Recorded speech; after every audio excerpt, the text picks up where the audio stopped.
Hello everyone, welcome to Prakashi nursing. Prakashi nursing के online platform पर आपका स्वागत है। आज के क्लास में आप पढ़ेंगे लेयर्स ऑफ यूट्रस, यानी यूट्रस की कौन कौन सी लेयर्स होती हैं। तो इसकी 3 लेयर्स हैं, पेरीमेट्रियम, मायोमेट्रियम और एंडोमेट्रियम। पेरीमेट्रियम जो है वो कौन सी होगी, सबसे बाहर की आउटर लेयर होगी। मायोमेट्रियम इसकी मिडिल लेयर यानी कि बीच की लेयर है। और एंडोमेट्रियम जो होगी इसकी सबसे इंटरनल लेयर यानी कि अंदर की लेयर होगी। जो हमारी पेरीमेट्रियम लेयर होती है, पेरीमेट्रियम लेयर जो है वो आउटर लेयर होती है और ये सिरस की बनी होती है। मायोमेट्रियम जो है, मायो का मतलब होता है मसल्स, और ये जो लेयर होती है वो मसल्स की बनी होती है। कौन से मसल्स की? स्मूथ मसल्स की। एंडोमेट्रियम जो होती है वो म्यूकोसल होती है, उससे म्यूकस का सिक्रीशन होता है और म्यूकोसल लेयर होती है। म्यूकोसल लेयर जो है वो किसकी बनी होती है? कॉलमनर एपिथेलियम की। कॉलमनर एपिथेलियम की ये बनी होती है। नेक्स्ट बात करते हैं कि पेरीमेट्रियम में एंटीरियर और पोस्टीरियर, एंटीरियर में कौन सा पार्ट आता है और पोस्टीरियर में कौन सा पार्ट आता है। तो एंटीरियरली ये लाई करती है फंडस बॉडी और वेसिकोयूट्राइन पाउच को। एंटीरियरली इसके आगे की साइड क्या होता है? वेसिकोयूट्राइन पाउच होता है। और पोस्टीरियर की बात करें तो रेक्टोयूट्राइन पाउच होता है। ये रेक्टोयूट्राइन क्यों कहते हैं? क्योंकि वहाँ पर क्या होता है? रेक्टम, यानी कि रेक्टम और यूट्रस, इन दोनों के बीच की जो पाउच है, जो लेयर होती हैं, उसको कहते हैं हम पेरीमेट्रियम की पोस्टीरियर लेयर। और क्या बोलते हैं उस पाउच को? रेक्टोयूट्राइन पाउच कहते हैं। और एंटीरियर साइड पे बात करें तो क्या होता है? वेसिकोयूट्राइन पाउच होता है। लेटरल साइड पर क्या होता है? लेटरल साइड पर डबल फोल्ड होते हैं ब्रॉड लिगामेंट्स के, यानी कि लेटरल दोनों साइड से क्या होते हैं? ब्रॉड लिगामेंट के 2 फोल्ड होते हैं। जैसे कि आप इस डायग्राम में अगर देखें तो ये है, क्या है? ये यूट्रस है, यूट्रस है, ये ब्लैडर है, और ये वाला जो पीछे एरिया है वो रेक्टम है। तो यूट्रस और ये जो पेरिटोनियम की लेयर आई हुई है आगे की तरफ, यानी ब्लैडर, यूट्राइन, ये जो यूरिनरी ब्लैडर है, ब्लैडर और यूट्रस के बीच की जो लेयर्स आएंगी पेरिटोनियम की, उसको कहते हैं यूट्रोवेसिकल पाउच, यूट्रोवेसिकल पाउच। और अगर बात करें हम पीछे वाले ये जो पेरिटोनियम के फोल्ड हैं, पोस्टीरियर, पोस्टीरियर का मतलब यूट्रस के पीछे, यूट्रस के पीछे है, उसको कहते हैं पाउच ऑफ डगलस या फिर रेक्टोवेसिकल पाउच। नेक्स्ट बात करते हैं मायोमेट्रियम की। मायोमेट्रियम जो कि मिडिल यानी बीच की स्मूथ मसल्स की बनी हुई लेयर होती है यूट्रस की, उसमें उसको हम क्या कहते हैं कि फिगर ऑफ 8 मसल फाइबर की ये बनी होती है। जो फिगर ऑफ 8 मसल फाइबर है उसका मतलब क्या है? ये क्या करते हैं, जब डिलीवरी होती है तो जो यूट्रस से ब्लीडिंग होती है वो ज़्यादा ना हो जाए, यानी कि पीपीएच का कंडीशन ना हो जाए, उसके लिए ये प्रिवेंट करती है। यूट्राइन आर्टरीज को क्या करती है? ये टाइटली क्रिस क्रॉस करके रोक देती है, टाइटली क्रिस क्रॉस करके रोक देती है, जिससे क्या होगा कि ब्लीडिंग एक्स्ट्रा नहीं होगी। और ये कैसे होते हैं? तो ये लॉन्गिट्यूडनल और इंटरलैसिंग, इंटरलैसिंग का क्या मतलब होता है कि क्रिस क्रॉस होते हैं, जैसे ये बने हुए हैं क्रिस क्रॉस होते हैं, ये इंटरलैसिंग होते हैं। और कैसे फाइबर होते हैं? कुछ ये सर्कुलर मसल फाइबर्स में भी प्रेजेंट। नेक्स्ट पॉइंट इसका ये है कि ये रिस्पॉन्ड करते हैं ऑक्सीटोसिन को। ऑक्सीटोसिन क्या है? हार्मोन है जो कि प्रेगनेंसी के टाइम में क्या होता है, जब डिलीवरी होती है तो डिलीवरी के टाइम ये रिलीज़ होता है और क्या कराता है? कॉन्ट्रैक्शंस।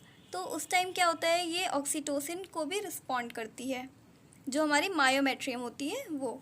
नेक्स्ट बात करते हैं एंडोमेट्रियम की। तो एंडोमेट्रियम जो लेयर है इसकी इंटरनल लेयर है, 3rd लेयर, और ये किसकी बनी होती है? म्यूकोसल लेयर होती है, ये कॉलमनर एपिथेलियम की बनी हुई। और इसके अंदर क्या होता है? 2 लेयर्स पाई जाती हैं। जो पहली लेयर होती है वो फंक्शनल लेयर होती है, और फंक्शनल लेयर जो है वो मेंसेस के टाइम पर स्लज ऑफ हो जाती है, यानी कि बाहर निकल जाती है। नेक्स्ट बात करते हैं कि दूसरी लेयर इसकी कौन सी होती है? बेसल लेयर, स्ट्रेटम बेसिलिस या फिर स्ट्रेटम बेसल लेयर। और ये क्या है? ये परमानेंट रहती है, रीजनरेट होती रहती है, और इससे ही नेक्स्ट बार जो मेंसेस आएंगे उसके लिए फंक्शनल लेयर का फॉर्मेशन ये बेसल लेयर से होता है। नेक्स्ट अब बात करते हैं लिगामेंट्स ऑफ यूट्रस की। यूट्रस में कौन कौन से लिगामेंट्स होते हैं, आप ये कैसे जानेंगे? आप लिगामेंट्स को इस मॉडल के थ्रू समझिए। ये जो मॉडल है इसमें क्या है? ये यूट्रस है, ये फैलोपियन ट्यूब्स हैं, और ये क्या है? ओवरी हैं। ओवरी यहाँ जो ब्लू कलर के ये लिगामेंट बने हैं ये किससे अटैच हैं? ओवेरियन लिगामेंट के थ्रू। ये जो है ओवेरियन लिगामेंट्स हैं। और यहाँ पर जो सल्फिंग, इसको हम क्या कहते हैं? फैलोपियन ट्यूब को सल्फिंग्स भी कहते हैं। तो सल्फिंग्स के साथ में यहाँ से जो जुड़े हुए लिगामेंट्स आए हैं उनको क्या कहते हैं? मीजोसल्फिंग्स, मीजोसल्फिंग्स लिगामेंट। और नेक्स्ट जो आती हैं उसके बाद ये जो ग्रीन कलर के कंटिन्यू हैं इसको क्या कहते हैं? मीजोवेरियम लिगामेंट्स। ये वाले जो हैं ग्रीन वाले मीजोवेरियम लिगामेंट्स। और जो इसके नीचे ये आए हैं ब्लू कलर्स में, ये वाले कौन से लिगामेंट हैं? मीजोमेट्रियम लिगामेंट्स, जो कि क्या कर रहे हैं? ओवरी को ये सपोर्ट दे रहे हैं। ओवरी यहाँ पर इसी वजह से रुकी हुई क्योंकि ये तीनों लिगामेंट जो हैं उसको सपोर्ट देते हैं। नेक्स्ट अब इस चार्ट के हिसाब से समझते हैं कैसे होगा ये। पेरिटोनियल लिगामेंट और फाइब्रोमस्कुलर लिगामेंट, ये दो टाइप के लिगामेंट्स होते हैं। पेरिटोनियल लिगामेंट, अब बात करें अगर पेरिटोनियल लिगामेंट की, तो ये क्या करते हैं? यूट्रस को सपोर्ट नहीं देते, ठीक है, यूट्रस को सपोर्ट नहीं देते। नेक्स्ट बात करते हैं फाइब्रोमस्कुलर लिगामेंट की, तो ये क्या करते हैं? यूट्रस को सपोर्ट प्रोवाइड करते हैं। जैसे कि कौन कौन से आते हैं? राउंड लिगामेंट आते हैं, ट्रांसवर्स सर्वाइकल लिगामेंट आते हैं जो सर्विक्स को सपोर्ट देते हैं, और यूट्रोसैक्रल लिगामेंट आते हैं, यूट्रस और सैक्रम के बीच में जो होते हैं। तो ये क्या करते हैं? यूट्रस को सपोर्ट देते हैं, यानी यूट्रस की जो सिचुएशन है, जिसकी लोकेशन है, उसको मेंटेन करने में इनका रोल होता है। नेक्स्ट बात करते हैं पेरिटोनियल लिगामेंट की। जो ये पेरिटोनियल लिगामेंट है वो किससे बने होते हैं? पेरिटोनियल फोल्ड से बने होते हैं। पेरिटोनियल फोल्ड जो अभी हमने पढ़े थे क्या क्या थे? एंटीरियर की बात करें तो यूट्रोवेसिकल फोल्ड, यूट्रोवेसिकल जो ब्लैडर के और यूट्रस और ब्लैडर के बीच में क्या था? फोल्ड था, और आगे की तरफ था, उससे क्या कहा था हमने? यूट्रोवेसिकल फोल्ड। और जो यूट्रस के पीछे जो एक फोल्ड बना हुआ था यूट्रस और रेक्टम के बीच में, वो कौन सा था? रेक्टोवेसिकल फोल्ड। और इसके साथ में आता है राइट और लेफ्ट ब्रॉड लिगामेंट्स। अब ब्रॉड लिगामेंट्स कैसे होते हैं? तो इस मॉडल में आप समझिए, जैसे कि मॉडल है, इसमें क्या है? ब्रॉड लिगामेंट जो होते हैं ये यूट्रस को और फैलोपियन ट्यूब को, इनको क्या करते हैं? पूरा एक कवर करते हैं, पूरा ऊपर से कवर कर रहे होते हैं। और जो आगे के साइड होगा, तो इसमें जो आगे की तरफ ब्रॉड लिगामेंट की फोल्ड होती है उसको कहते हैं एंटीरियर। एंटीरियर साइड पर जो है एंटीरियर ब्रॉड लिगामेंट्स हैं, और पोस्टीरियर साइड पर जो रहेंगे वो पोस्टीरियर लिगामेंट्स होंगे। बात करें कि ओवरी कहाँ पर अटैच होती है, तो ओवरी जो है वो पोस्टीरियर लिगामेंट्स पर, यानी कि ये पीछे की तरफ की ये जो लिगामेंट है इन पर अटैच रहती है, इसी के सहारे ये रुकी रहती है। अब बात करें कि ये जो ओवरी है वो कौन से लिगामेंट्स पर रुकी हुई है, तो ये वाले जो लिगामेंट्स हैं ये कौन से हैं? मीजोवेरियम लिगामेंट्स।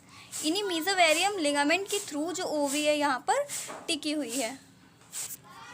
यहाँ पर ये जो ओवरी है, ओवरी को जो ऊपर की तरफ स्ट्रेच करते हैं ये वाले जो हमारे जो ये लिगामेंट्स हैं, ये कौन से हैं? मीजोमेट्रियम लिगामेंट्स। मीजोमेट्रियम जो है वो क्या करते हैं? ऊपर की तरफ ओवरी को स्ट्रेच करते, खींचते हैं, स्ट्रेच करते हैं। किधर के साइड? ये जो यूट्राइन ट्यूब आ रही है और इसका ये जो इनफंडिबुलम पार्ट है इधर की साइड भी, यानी कि ओवरी को यहाँ के साइड और ऊपर के साइड ये खींच के रखते हैं। कौन से लिगामेंट्स हैं? मीजोमेट्रियम।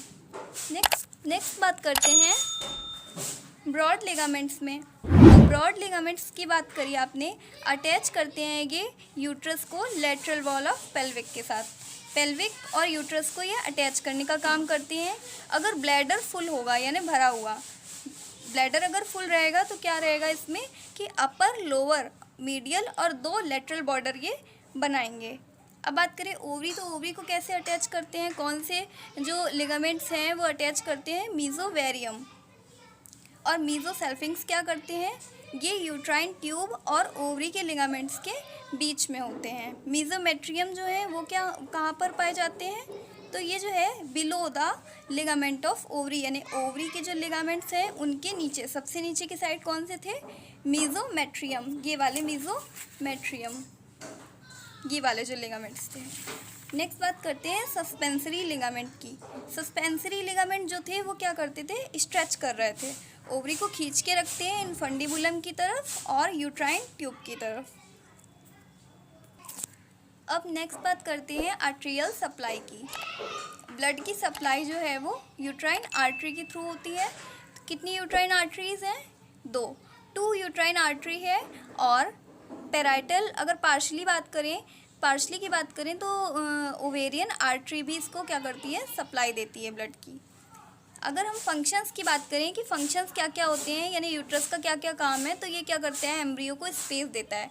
एम्ब्रियो जब फर्टिलाइजेशन होता है और उसके बाद एम्ब्रियो का जब फॉर्मेशन होता है तो उसके ग्रोथ के लिए स्पेस कहाँ मिलता है, जगह कहाँ मिलती है, यूट्रस में मिलती है। यूट्रस के अंदर ही, यूट्रस जो है, यूट्रस के अंदर ही यहाँ पर क्या हुआ, एम्पुला पार्ट है, ये फैलोपियन ट्यूब का एम्पुला पार्ट है। यहाँ पर फर्टिलाइजेशन होता है। फर्टिलाइजेशन होकर के जो हमारा जो फर्टिलाइज्ड ओवा रहेगा वो कहाँ पर आएगा, यूट्रस के अंदर। और यूट्रस की पोस्टीरियर वॉल पर, ये वाली जो है ये कौन सी है, पोस्टीरियर वॉल, यहाँ पर आकर के ये अटैच हो जाता है। तो ये क्या करता है, स्पेस देता है। नेक्स्ट काम क्या होता है इसका, प्रोवाइड न्यूट्रिशन टू फीटस, यानी फीटस को ये न्यूट्रिशन प्रोवाइड कराता है। और लेबर के टाइम क्या करता है, फीटस को एक्सपेल आउट करता है, यानी बाहर निकालता है। नेक्स्ट काम क्या होता है इसका, मेंटेन द मेंस्ट्रुअल साइकिल, यानी कि जो मेंस्ट्रुअल साइकिल होती है उसको भी ये मेंटेन करने का काम करता है। अब हम एक और इसमें टॉपिक आता है कि रेशियो क्या होता है कॉर्पस और सर्विक्स का। तो कॉर्पस क्या होता है, कॉर्पस को हम और भी किस नाम से जानते हैं, बॉडी ऑफ यूट्रस के नाम से। जो बॉडी ऑफ यूट्रस है, यानी कि ये जो यूट्रस है, यूट्रस जो होता है इसमें जो बॉडी वाला एरिया है, यानी कि जहाँ से फैलोपियन ट्यूब अटैच थी उसके नीचे का पार्ट, यहाँ से लेकर के और जहाँ पर सर्विक्स शुरू होगा उससे पहले का, तो ये है बॉडी, ये है बॉडी। और यहाँ से लेकर यहाँ जो है ये क्या है, सर्विक्स है, सर्विक्स है। तो सर्विक्स और बॉडी का रेशियो क्या होगा, जब प्यूबर्टी रहेगी तो कॉर्पस यानी कि बॉडी जो है वो 1 रहेगी और सर्विक्स क्या रहेगा, 2। यहाँ पे पार्ट्स की बात की जा रही है, कितने पार्ट रहेगा, 2। नेक्स्ट बात करते हैं प्यूबर्टी के टाइम। तो प्यूबर्टी जब रहेगी तो क्या रहेगा, बॉडी जो है वो 2 रहेगी और सर्विक्स 1 रहेगा। अडल्ट में क्या होता है, बॉडी जो है वो 3 हो जाती है और सर्विक्स जो है वो 1 रहता है। ये रेशियो है। और रेशियो में क्या है, जब मेनोपॉज होता है तो 1:1 हो जाता है, यानी बॉडी भी 1 और सर्विक्स भी 1। सो आज की क्लास आपकी कंप्लीट हो गई है। नेक्स्ट क्लास में आप पढ़ेंगे फैलोपियन ट्यूब को। सो अगर आपको आज का वीडियो पसंद आया है, मॉडल के थ्रू आज आपने पढ़ा है, अगर आपको पसंद आया है तो आप लाइक करें, शेयर करें, हमारे चैनल को सब्सक्राइब करें। सो स्वस्थ रहें, पढ़ते रहें and this is signing off.